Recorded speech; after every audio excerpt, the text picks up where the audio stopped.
Hello, everyone, and welcome to this episode of Wings Podcast. This is your host, Milind Agnihotri. On today's show, we will meet Shruti Chakke, a graduate in exhibition and museum design from NID Ahmedabad, who will soon be pursuing a master's in Transdisciplinary Design at the Istituto Europeo di Design in Milan, the birthplace of Italian design. In 2020, she received the International SDGs Design Award for her work in education and design. Shruti believes that a person is defined more by the work they do and the people they help, rather than their professional titles or possessions. She is inspired by her belief that with every dream, a new idea is born. Welcome, Shruti, to this episode of Wings Podcast. Hello, Milan. Thank you for inviting me over.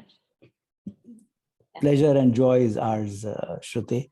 Shruti, as I was preparing for our conversation today, I was looking up at the NID website, specifically their bachelor's program in exhibition design, which you recently completed. And I came across these lines in the program description section. I'll just read this out to you right now. The exhibition design discipline at NID takes a multidisciplinary approach to communicate information and ideas across a range of environments. It focuses on storytelling through environmental experiences that inform, entertain, and inspire. In short, it harnesses physical space and visual storytelling to create environments that communicate. Unquote. Can you unpack these words for us, Shruti? How have they manifested for you during your NID days and thereafter? Yes. So I could start with my first foundation year at NID, where every other person who is a design student is unsure about what discipline that person should go for. So in the first year, a student is trained to be sensitive. Like as a designer should be sensitive is the first teaching which we received from NID. And having that aspect, we started exploring different disciplines altogether. And where I realized that me as an individual want to learn bits and pieces from every discipline. Like I want to be a product designer, I want to be a graphic, I want to learn filmmaking, I want to learn a bit of textiles or animation. And the discipline which summarizes all these various design part is exhibition design. So that was the spark which I received from exhibition design, that I want to learn environments, or how can I create environments or spaces that communicate. So once I entered exhibition design, we started having various courses where we learned different skill set of filmmaking, photography, typography. So in short, exhibition as a discipline makes you jack of all trades and the king of one, which we have to decide in the end. So the king is the very independent factor which you have to choose. But for sure, you do become like a jack of all trades when you choose exhibition design as a degree program for your bachelor's. You talked about all students in the first year in NID go through probably a formal education or training on becoming sensitive. Can you say more about that, and why is it so important? And anything that you did where you yourself felt that you became a more sensitive person thanks to the first year? So in first year, we had courses like science and liberal arts, where we were showcased different documentaries and concept of the Indian stereotypes, something which when we come from a particular background, we are not aware of. But NID opened our eye to the stereotypes, the Indian stereotypes, which are still prevailing in different remote villages of India. Any examples? So during our first, yes, so we had one course called environmental perception. And for that course, the students are taken to a remote village of Gujarat. You are taken to a village of Gujarat for a week duration, where we stayed with the local families, where we saw the lifestyle, how there is the caste differentiation. Like even in this 21st century, you could see that the girls are getting married at the age of 16 or 18, and how there is different higher caste, lower caste segregation. So this was an eye opener that when you design, you're not designing with a particular aspect. You have to be sensitive enough when you're designing for a particular community, how you have to think universal while creating something, and also have a reality check and not just live in the modern or the open mindset, but also have an understanding of how the current situation is. So that was a very eye opener or a factor where we realized how we can become sensitive while designing anything. And you did something very interesting during your NID days. I mean, in terms of some of the projects that you did, and how education as such became very close to your heart, especially education for the differently abled children. So I would say the day one of NID was actually where I started learning, because by far all the learning which I had during school years or college years was theoretical. Yes. The practical approach towards learning was what I got from NID. And that was like an eye opener for me. Like, why isn't our education system designed in such a way? And the greatest part of my design education was that we didn't have the concept of exams or books. So you enter a school without any books. It's all practical. You learn from the environment, you learn from the people and real life experiences. And having hands-on learning is something which sparked me that this should be involved in our education system. So education in general sparked where I thought of bringing a change to what we experienced as a student.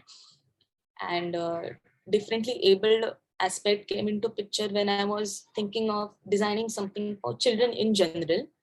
And one friend of mine gave me a suggestion that there are already so many facilities, like there are so many online educational classes or tuitions for children in general. But while with this fast moving world, we often neglect the ones who are also a part of our society, which are the differently able. And doing something for them can be a different approach towards design. So this conversation with one of my friend was an eye opener for me, where I started researching about the current facilities available, and the entire design research led me to formulate like a brief to create learning spaces for children with cognitive challenges. So that was my journey, or you can say just a start of this particular project. So, places like NID, whatever little I know of, not only prepares a student for a prospective, role in the design profession.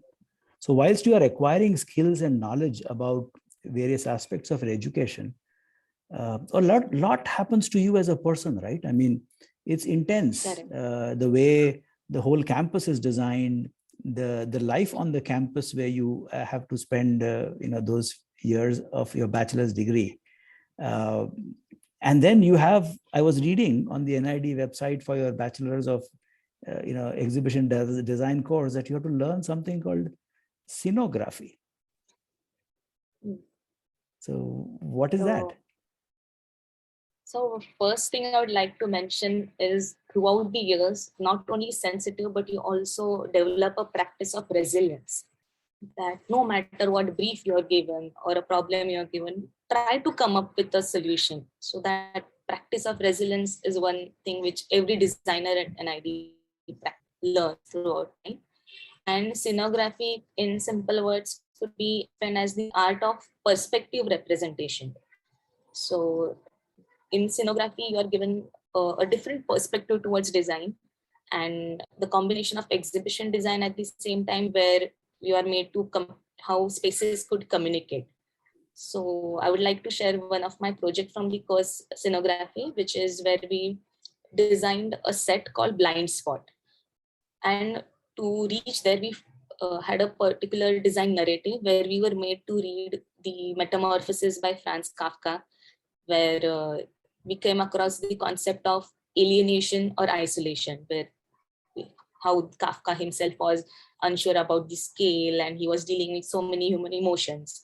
So we tried to get the essence of alienation or isolation from that particular piece of work and try to represent it in a set or an installation. So it was challenging factor to showcase the concept of isolation in a campus where you're surrounded by like thousands of students and faculty around. So how to showcase that concept was the first challenging factor. And then we made use of material knowledge and created like a glass box where it was one person, an individual experience where a person is able to experience the concept of alienation. So that's the part of scenography or the beauty of the course, where you are able to express or showcase such abstract concepts in a space. So what was the installation about to say. you guys ended up designing to depict a very interesting human phenomena called alienation or isolation? So we created like a glass box which has mirrors from all four sides, and it was placed in our Eames Plaza, which is a big garden area. Yes. And in middle of that garden area, we placed that box, so people were just able to see as a glass box. So when you are nearer to the installation, all you could see is your own reflection, because those are mirrors. And the person who is experiencing the concept of alienation by being inside the box is at first glance able to see the people surrounding the boxes, and he would think that all the visitors are looking at him, but actually they're not looking at him, they're looking at their own self-reflection. And we also handed out a script to the person where he was made to look around, wave at the people, think whether are the people looking at you or what's happening. And then we gave him a situation of finding a switch. So it's like you're searching for something while you are isolated or feeling alienated, and that's the switch.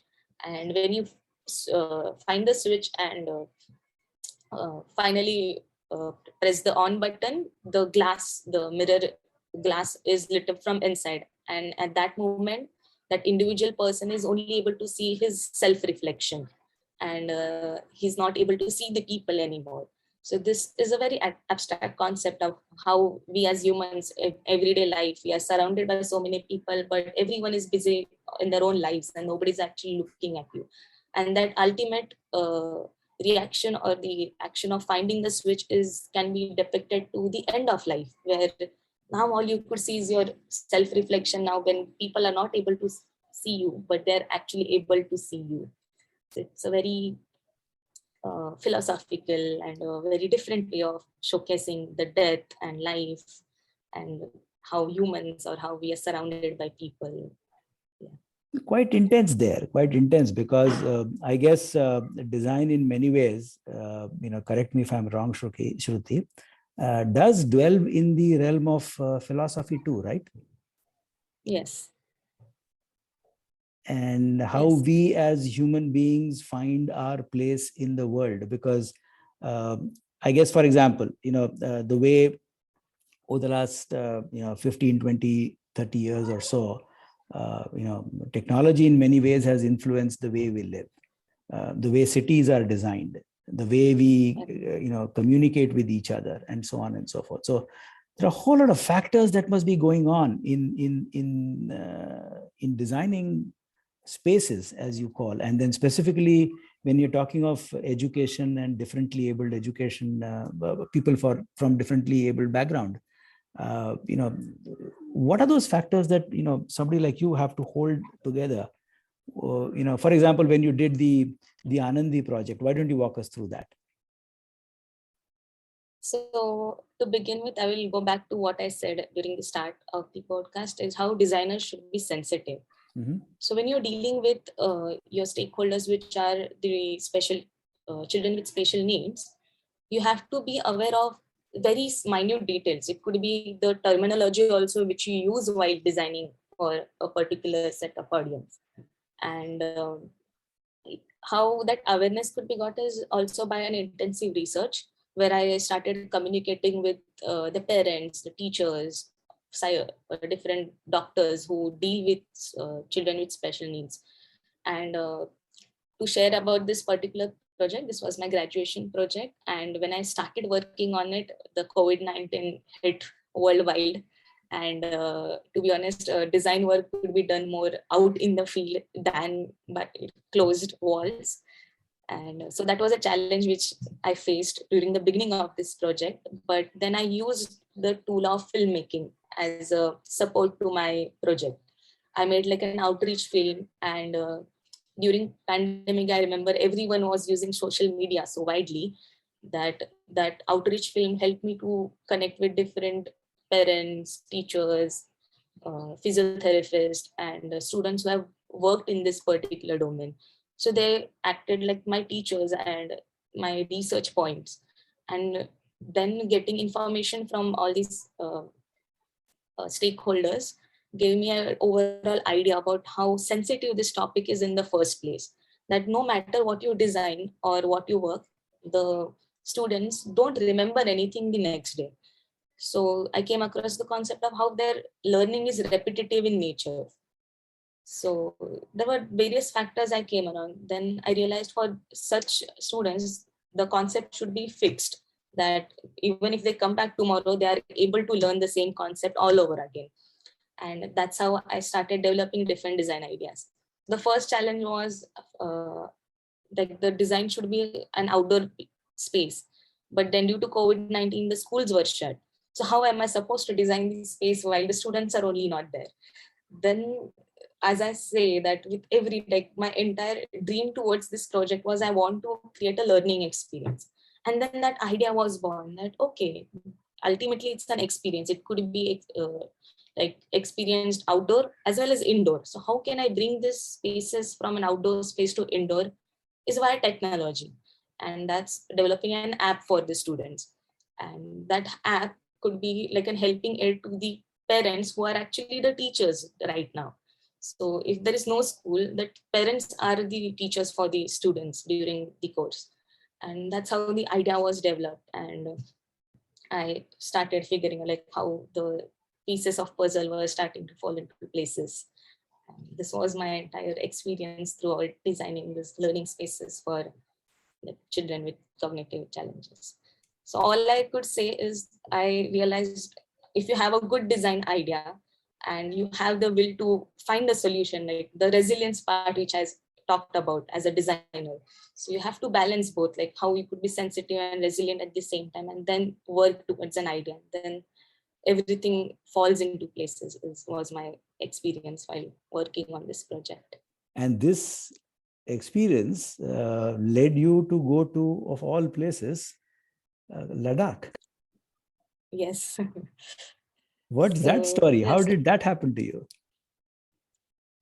So this I was this project. I submitted this project idea for an international SDGs design competition. So it being a self-sponsored project, obviously it was difficult for me to raise funds or sponsor my project. And luckily, like I could say, this was how the pieces were falling into places. This competition idea came along and I submitted because my work was working on quality education and the SDG 4 on quality education. So it fit, like it was fitting into the criteria of the competition. And then the competition was in 3 stages where I ended up representing India on an international platform. And it was altogether different experience for me. And it got a bit of recognition after winning an award for of best impact. And that recognition took me to Ladakh, where I had a meeting with Sonam Wangchuk, and they were planning to build a school of education. So they wanted similar ideas, like the idea of Anandi, where we were developing learning spaces for their school of education. And that's how Anandi was like a journey for me to end up in Ladakh and start working over there. Which is this with the Himalayan Institute of Alternate Learning, Institute. right?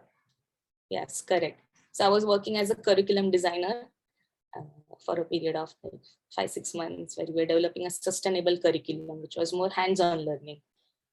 So that was a very different aspect. So even though I'm a museum designer, I was working as a curriculum designer over there. So how was the experience of living in Ladakh? I mean, you went there a couple of times, right? I mean, multiple stints over a period of time. Correct. So my first interaction including, I believe, Ladakh, a monastery stay too. Yes.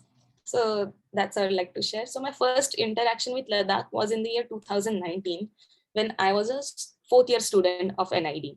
So like NID has this really good part of where students get live projects to work on. So that was my first interaction with Ladakh, where we were working on designing a museum, a community museum in a remote village of Ladakh. So at that time, I was staying in a monastery for a period of 2 months, and we were interacting with the locals, understanding their lifestyle, the sustainable lifestyle, how Ladakhis live one with the nature. And that was quite inspiring, because this is something which we cannot experience or see in our city lives. And to be honest, Ladakhis, the lifestyle, they set like a inspiration for the future generations also. Mm-hmm. So it was a really good takeaway. One example I could give, a prominent example from my learnings from Ladakh could be the use of dry compost toilets, and how it actually is important throughout the world. We could say this concept of dry compost toilets, I was completely unaware of. And I came across this one example that a family of 5 people, an average family of five people, use 200 liters of water for flushing per day, which comes across a tally of 73,000 liters of water in a year. So that's the amount of water usage and wastage, you could say, when we're flushing. Whereas the concept of dry compost toilets is like you are having this cycle with the nature, like you are being one with the nature, not causing any harm. Whereas the human manure, the creation of human manure is then used in the fields for agriculture. So this was such an excellent concept of water savage, like how we can save water is something which the culture or the lifestyle itself sets an inspiration to everyone. So there are many such concepts which I learned during my time in Ladakh, which I personally feel sets an example for all the young generation to take inspiration from. And how did Shruti as a person evolve during that period? What is it? What are the insights that she got about herself, about life, about being alive? I don't know. Yes. So Ladakh, to be honest, gave me an opportunity to see or experience different personalities of myself. In Ladakh, I was a museum designer, a research associate, curriculum designer, teacher, photographer, artist, a manager, a project coordinator. So there are like so many different Shrutis I myself experienced in Ladakh, which I was unaware of before I went to Ladakh. And along with these multiple personalities, I also realized the scale of human ego in front of the giant mountains. So that's a very philosophical approach towards life. But to be honest, it makes you question your own existence of who are you? Like the mountains ask us the question, who are you? And I am still not able to find the answer to that question which the mountains ask you.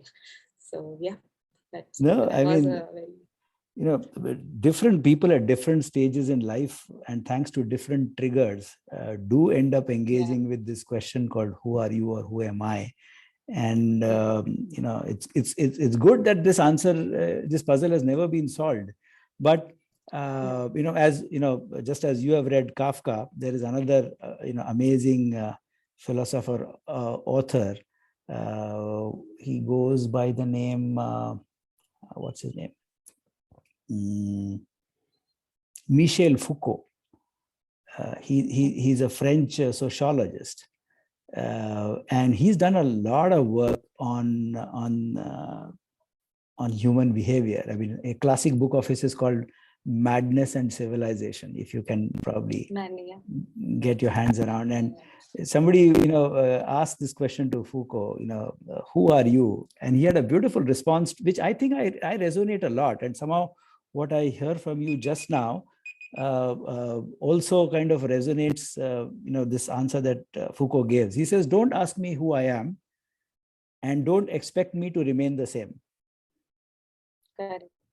Yeah, so I'm kind of always changing, I'm always evolving, I'm always morphing myself. And I think I saw a glimpse of that, Shruti, in one of your Instagram reels, where in a very beautiful manner, you actually put together a set of pictures, probably you yourself must have taken, of Ladakh in different seasons.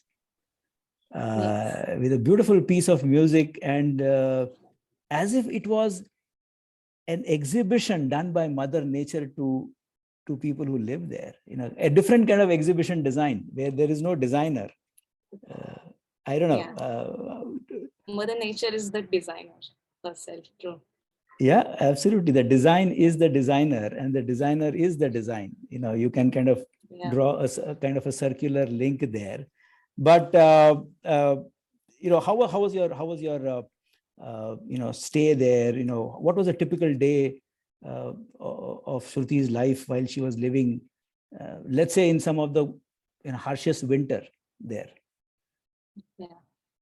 So I experienced Ladakh throughout a year, where I saw the entire color palette changing.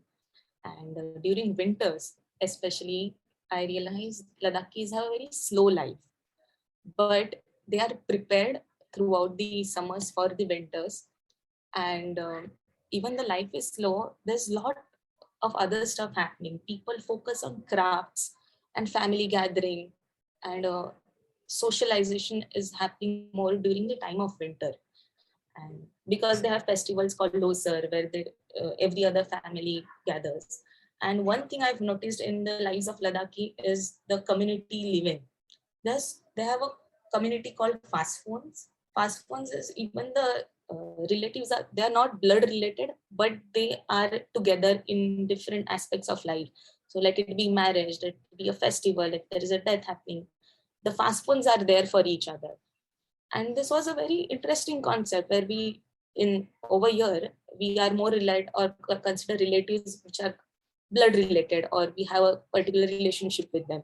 But in Ladakh, they are not at all related by anything, but this fast phone is a community where people from different backgrounds gather and stay together or are there for each other. So that oneness is something I observed throughout in Ladakhi families. And my typical day in Ladakh I used to stay with a Ladakhi family. So I stayed with a local family, and they adopted me as their own daughter, you could say. I had a separate name in Ladakh. I was called Shruti Angmo. So in Say that Ladakh, again. people don't have Shruti Angmo. Okay. So in 2019, when I went to Ladakh for the first time, I received this name from Lamajis themselves. So in Ladakh, the names are not given by the parents, but the Lamas are the ones who name the children. And they also don't have the concept of surnames like the South of India. So every individual has two names. So I have my first name as Shruti, but my second name, which I received in Ladakh, was Angmo. And I really like the meaning of Angmo, which was a strong, independent woman. So I felt like honored to have this name. And over there, I was a Ladakhi in itself, because I was called Shruti Angmo and not just Shruti. So Shruti Angmo had her own family in Ladakh, where the Amale, Abale, which is like the mother and father, and they used to treat me as their own daughter. So one thing I learned or observed throughout while staying with the local family is the respect they have towards everything around them. So the respect towards nature, how a family can live one with the environment, and the conscious choices which I used to see Abale or Amali used to make. Like even the food wastage was not observed at all in the family. After eating, even the leftover was again circulated and given to the cows or the animals which we had in our family. And throughout, I also observed one thing which was prominent after doing a craft documentation also in Ladakh, is how art is valued. Art valued or worshipped in the form of, I could talk about pottery. So I had written an article about the speaking parts of liquid. So how the pots communicate or talk. So when you think about pot as an object, the initial or the first thing which you could think of is it could be used to store water or serve tea, and maybe like a flower vase. But in Ladakh, I realized the religious aspect, or how even the pot is considered holy in the during their prayers, or there are certain objects which are kept inside, and the different mythological stories also which revolve around a pot, that after death the spirit also visits, and if you keep like a scented perfume around the pot, then the spirit is welcomed into the house and the spirit feels welcome. And what I learned or I observed in Ladakhi families are their beliefs, their different religious beliefs, which all revolve around being one with the nature, is what I concluded, of not harming the environment in any way, but worshipping every other form of art. Like even the paintings, the Tanka paintings are actually paintings of Buddha and different stories which are worshipped in a way. So how art is connected with the people, but also at the same time respected. So that was a very prominent observation I had during my stay, I would say. So beautiful, Shruti. I mean, here is Shruti Chakke, born, raised in Pune, going to Ahmedabad to pursue her design graduation at NID, ends up becoming Shruti Angmo in Ladakh, having her own Abale and Amale, the Ladakhi father and mother.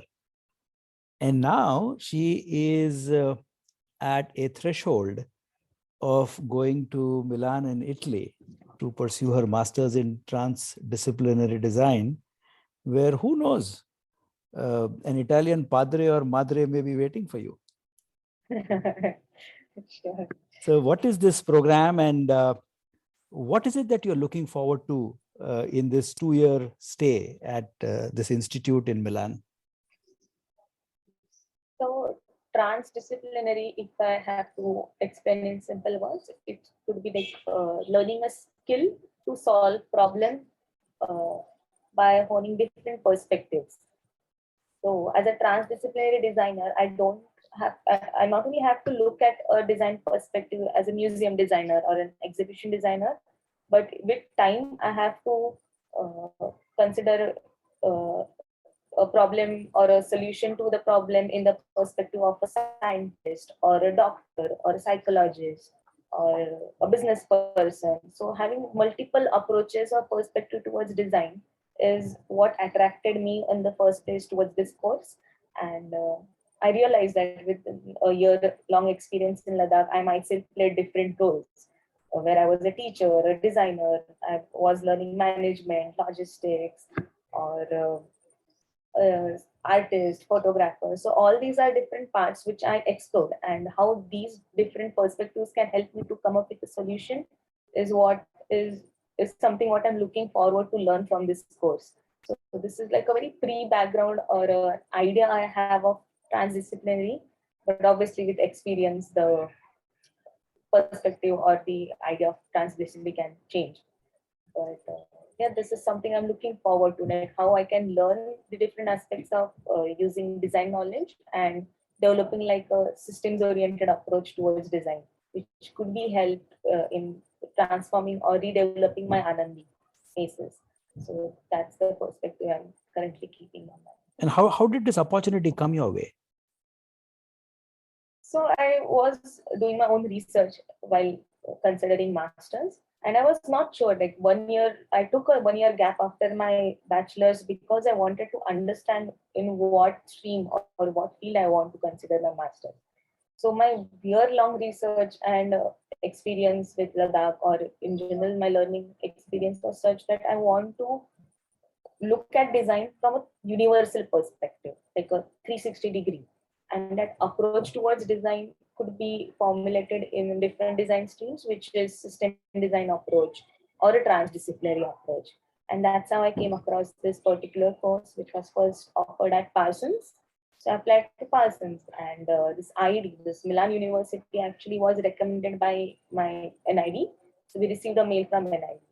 And then it was just a sign which I saw that while I'm applying for a transdisciplinary course at Parsons, the exact similar course I received from Milan. And so I gave it a try. And luckily I was given like 100% scholarship by this University of Milan. So obviously I would consider such golden opportunity for myself, and and you had a prior exchange student experience as well of going to Europe, isn't it? Yes, during my third year at NID, we have these exchange programs where we get an opportunity to choose different colleges and different programs, and break the part. Like if I'm an exhibition design student, I can choose a different course during my exchange program. So I was studying at ENSA Dijon. Dijon is a countryside location in Europe, which is almost 3 hours away from Paris. And at that university, I was learning furniture design, product design, filmmaking, and cities and climate related courses. So that was a new approach towards my initial learning, which was happening at NID. So as a wannabe transdisciplinarian, as a person who's gone through an intense preparation of being a sensitive and a resilient person at NID and further, if you were to look at Shruti, how would you describe her? I think Shruti is considering herself like a sponge right now and trying to absorb as much as she can. So let it be anywhere. While when Shruti was in Ladakh, she was trying to absorb everything the culture, the land has to offer her. So similarly, like considering this transdisciplinary approach, she is ready to soak in whatever Italy has in plate for her or the course has for her. So I think I look at myself, or I personally want to spread this message of being a lifelong learner. So if we have that approach towards life of being a lifelong learner, we end up experiencing a lot and learning also during that experiences. So pick 5 adjectives or 5 words that you think could describe Shruti of today. Shruti of today, first word could be unpredictable. Second could be teacher. Third, learner. Then an artist, and fifth could be an explorer. So yeah. So these are 5 different words. if I pick the first and the last one, which is the unpredictable explorer, what is the unpredictable explorer dreaming of right now in terms of her own life? So in terms of my own life right now, I'm just open to this new adventure which life has placed in front of me. Because when I went to Ladakh last year, I had no idea of where I'm going to stay or whom am I going to meet. But I just went with that one idea that this is like a new adventure of my life. So the journey was unpredictable and I was an explorer. So I keep myself like that without any expectations, just go observe and take in whatever you can. That's how life also won't disappoint you, but rather surprise you, is what I feel. Wonderful, wonderful. So, Asha and I have a very dear friend. She is a calligrapher. But more importantly, she is a wonderful, wonderful and a beautiful human being. And, she happened to say once to me when we were talking in a very informal, I think she had come home for coffee or something many years back. And she said a very beautiful line saying that in the journey of my life, I have come across several twists and turns. At every twist and every turn, I found a door on which it was written, this door, this lesson for now. All I did was opened the door and walked in. So looks like what she said many years back resonates and reflects a lot with your story, because you seem to have come across many, many doors in the twists and turns of your life. And you had the courage, conviction, and self-belief to open the door and walk in and soak in and take in and be ready for the adventure and the surprises. So this is how I kind of hear you with this beautiful conversation that we've just had. And I mean, I can only imagine what are the possibilities that are there in front of you. I mean, you are going to the city of design, which is Milan, an institute which is so well recognized and respected, not just in Europe, all across the world, with a rich NID background, with your own personal commitment to the idea of design and education, especially for children with special needs. So I'm sure there is so much that you can do going forward. And I mean, I wish you a lot of adventure and excitement going forward, and let the unpredictability and the exploration not stop, is all I can say. Yes. So this has been a beautiful conversation. Shruti, thank you very much for your time. Just want to know, where has this conversation left you with? This conversation, I could end up in that the boost or the push I need to begin my new journey, or just move ahead with my life. That whatever you are experiencing, observing, or keep dreaming is what I always feel like. It just motivates me to continue dreaming somewhere. Yeah. Wonderful, wonderful. Thank you, Shruti. Wish you good luck. Take care and be safe. Thank you for your time today, my dear listeners. This is your host, Milan Agnihotri, signing off. Goodbye, take care, and stay safe.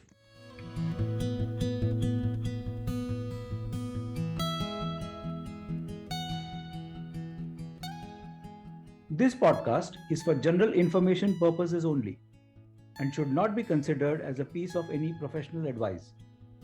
Views and opinions expressed in this podcast are those of its guest. Creators of this podcast expressly disclaim any and all liability or responsibility for any direct or indirect, consequential, or other damages arising out of any individual's use of this podcast. For feedback and suggestions, please write to wingsindia75@gmail.com. Thank you.